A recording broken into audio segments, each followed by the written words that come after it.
Baik, saya coba menanggapi ya terkait ramainya di media sosial berkaitan dengan niat Nikita Mirjani yang akan mensomasi Bank BCA. Hal itu diutarakan pada preskon ya atas pertanyaan media selesai sidang kemarin ya.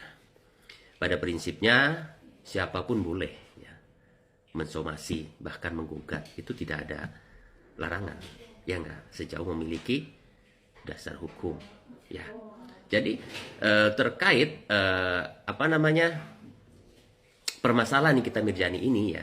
Jadi persoalannya bukan terhadap izin boleh dan tidaknya penyidik mengakses rekening nasabah ya. Jadi sesuai apa namanya pasal 40 Undang-Undang Perbankan itu menjelaskan bahwa bank wajib merahasiakan data dan simpan nasabah kecuali dalam keadaan tertentu yang diatur oleh undang-undang ya. Contohnya terkait pajak, terkait perkara pidana, bahkan permintaan ahli waris itu boleh ya. Jadi bukan di sana letak persoalannya gitu loh. Akan tetapi lebih pada pelayanan BCA itu sendiri. Satu pertanyaannya, apakah BCA telah memberikan klarifikasi, informasi setelah dan sesudahnya adanya permintaan akses dari penyidik?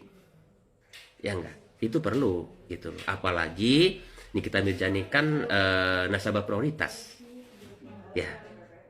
Jadi itu juga bagian dari kewajiban pihak bank ya, karena diatur dalam peraturan OJK ya nomor 1 tahun 2013. Itu jelas ya kayak itu apa namanya berkaitan dengan perlindungan konsumen pada sektor jasa ya. Jadi nasabah itu wajib mendapatkan informasi apapun, apalagi yang berkaitan dengan permintaan akses dari penyidik ya, menginformasikan ya bahwa atas permintaan penyidik gitu bahwa rekening saudara telah diakses gitu kan. Saya pikir itu tidak akan menjadi soal ya, karena yang menjadi persoalan bagi kita Mirjani itu kan apa namanya dibuka semua di orang sidang di publik ya. Jadi itu mungkin yang menjadi merasa dia privasinya tidak dijaga oleh pihak bank. Saya kemungkinan di sana ya. Kenapa Nikita Mirjani mau mensomasi Bank BCA? Terus yang kedua ya, ini berkaitan dengan kasus Nikita Mirjani. Ini kan kasus pemerasan ini kan yang terkait 4M berdasarkan fakta dalam dakwaan persidangan itu kan aliran dana itu yang 2M itu masuk ke apa namanya? Masuk ke properti ya, ke rekening properti. Nah, yang 2 miliar itu cash. Pasti publik bertanya gitu loh. Loh, relevansinya apa dengan rekening BCA? Ya kan? Nah, ini yang harus dijelaskan oleh penyidik kan. Karena kita kan tidak tahu gitu loh. Yang pasti kan penyidik juga memiliki dasar gitu loh. Kenapa dia harus meminta akses ke rekening BCA-nya Nikita Mirjani. Ya enggak? Jadi selama itu gitu loh masih Nikita Mirjani masih belum mendapatkan jawaban yang clear gitu loh. Pastinya keinginan untuk mensomasi itu ada ya. Jadi bukan masalah perizinannya, itu perizinan nggak disoal karena memang khalayak ramai juga tahu boleh gitu loh ya enggak, penyidik itu dengan izin dari Bank Indonesia ataupun dari pada saat penyidikan ada kuasa dari si terdakwa itu boleh ya. Karena itu sudah jatuh dalam undang-undang. Tapi kan tidak ditelan mentah-mentah di sana bahwa pelayanan terkait bank pun harus benar gitu loh. Apalagi dalam istilah pelayanan kan ada customer care gitu. Nah, itu nih jalan apa tidak? Ya enggak, seperti itu. Jadi mungkin lebih di sana ya. Kenapa somasi itu mau dilayangkan Nikita Mirjani dan itu sah saja. Ya, saya coba meluruskan dan ini sebagai edukasi publik, jadi tidak simpang siur ya. Jadi kita memberikan informasi jangan jangan sampai keliru ya. Jadi sah-sah saja siapapun yang mau mensomasi pihak tertentu atau lembaga tertentu bahkan menggugat pun boleh. sejauh memiliki dasar hukum atas kerugian imaterial, material itu tidak jadi soal, ya enggak? Terima kasih. Assalamualaikum warahmatullahi wabarakatuh. Pagi ini Mr. DJ Sang Lawyers mau menjawab beberapa pertanyaan dari sahabat Aminiki. Bang DJ, gimana itu dengan pihak bank yang membuka rahasia, membuka tentang rekening Aminiki tanpa izin? Oke guys, ya sahabat netizen, aku mau jelasin bahwa pegawai bank sistem kerjanya jelas diatur di dalam Undang-Undang Perbankan, Undang-Undang nomor 10 tahun 98, perubahan dari Undang-Undang nomor tahun 92 tuh, kemudian sekarang dirubah menjadi undang-undang yang terbaru, yaitu Undang-Undang nomor 4 tahun 2023, yaitu Undang-Undang P2SK. Apa P2SK? Undang-Undang pengembangan penguatan sektor keuangan. Nah,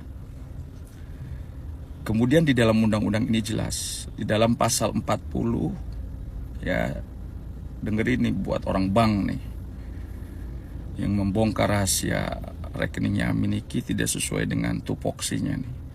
Jelas Anda, ya pihak bank, melanggar pasal 40 Undang-Undang P2SK, di mana di dalam pasal 40 itu pihak bank dimulai dari stafnya, pegawainya, komisarisnya, direksinya wajib dan kudu menjaga kerahasiaan daripada nasabah.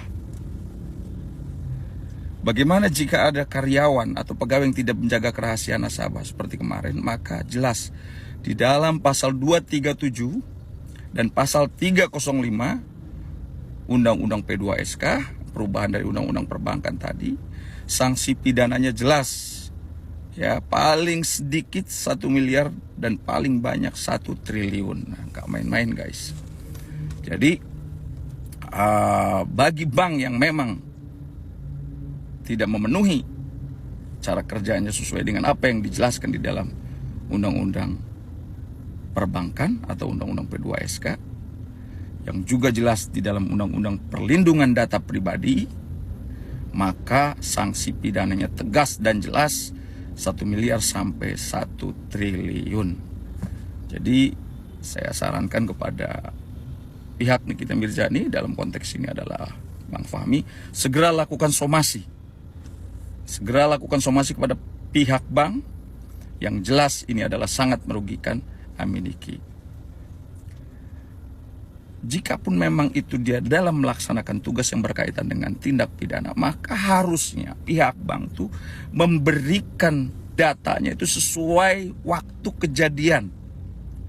Jangan terlalu mundur jauh. Kalau terlalu mundur jauh kan tidak ada korelasinya. Uang-uang yang masuk nih kita Mirzani itu bukan uang yang lagi dipersoalkan, yang lagi diributkan dalam proses persidangan dengan RG. Itu uang-uang beliau sebagai seorang public figure, sebagai artis, mendapatkan endorse, mendapatkan bayaran. Kan kalian tahu semua bahwa kemarin dijelaskan oleh salah satu saksi ya, Aminiki dibayar aja 10 miliar.